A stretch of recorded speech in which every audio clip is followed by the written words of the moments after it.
क्या आपने कभी किसी ऐसे व्यक्ति, वस्तु या सफलता पर इतना विश्वास किया हो कि लगा हो कि ये हमेशा मेरे साथ रहेगी, लेकिन समय ने धीरे धीरे सब बदल दिया हो?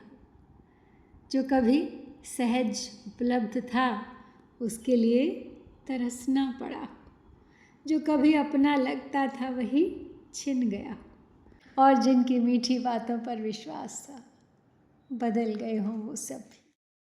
जीवन का सबसे बड़ा भ्रम यही है कि जो आज हमारे पास है हम समझते हैं कि वो हमेशा रहेगा। तो मधुशाला की ये रुबाई हमें इसी मोह, इसी अस्थिरता और इसी जीवन सत्य से परिचित कराती है। बूंद बूंद के हेतु कभी तुझको तरसाएगी हाला, कभी हाथ से छिन जाएगा तेरा यह मादक प्याला। पीने वाले साकी की मीठी बातों में मत आना, मेरे भी गुण यूं ही गाती एक दिवस थी मधुशाला। मेरे भी गुण यूं ही गाती एक दिवस थी मधुशाला। बूंद बूंद के हेतु कभी तुझको तरसाएगी हाला। तो कवि कहते हैं यहाँ कि आज जो हाला तुम्हें सहज मिल रही है, सरलता से मिल रही है, एक दिन ऐसा भी आएगा जब उसी की एक एक बूंद के लिए तुम तरसोगे। यहाँ पे हाला फिर एक बार केवल मदिरा नहीं है, ये प्रतीक है स्वास्थ्य का, प्रेम का, सम्मान का, अवसर का, समय का, यौवन का, सुख का। और जब ये हमारे पास होते हैं तो हम उनका मूल्य नहीं समझते, लेकिन जब ये दूर हो जाते हैं तब उनकी एक एक बूंद अमूल्य लगती है। कभी हाथ से छिन जाएगा तेरा यह मादक प्याला। एक और गहरा सत्य बताया यहाँ पे उन्होंने कि केवल हाला ही नहीं, प्याला भी छिन सकता है। अर्थात केवल सुख ही नहीं जाता, कभी सुख प्राप्त करने का साधन भी चला जाता है। धन चला जाए, शक्ति चली जाए, स्वास्थ्य चला जाए, रिश्ते टूट जाएं, तब समझ आता है कि कुछ भी स्थायी नहीं था। पीने वाले साकी की मीठी बातों में मत आना। या सीधे सीधे पाठक को संबोधित करते हुए कहते हैं कवि कि सिर्फ मीठे शब्दों पर विश्वास मत करना।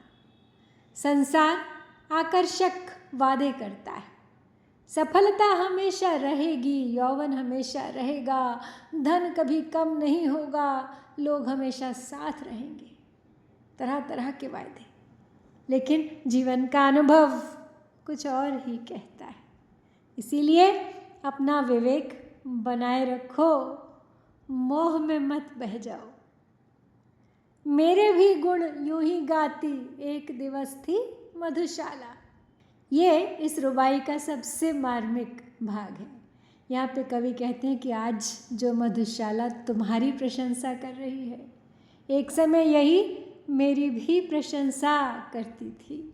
अर्थात आज जो सम्मान तुम्हें मिल रहा है वो कल किसी और को मिलेगा। आज जो लोकप्रियता तुम्हारे पास है कल किसी और की होगी।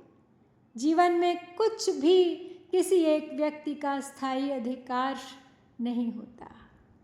और अगर दार्शनिक विश्लेषण किया जाए इस पद का तो सबसे पहले यह हमें बताती है अनित्यता का शाश्वत नियम। बुद्ध ने भी कहा था सब्बे संखारा अनिच्चा, अर्थात संसार की प्रत्येक वस्तु परिवर्तनशील है। और बच्चन जी उसी सत्य को सरल प्रतीकों में व्यक्त करते हैं। दूसरी बात है कि सफलता भी अतिथि है।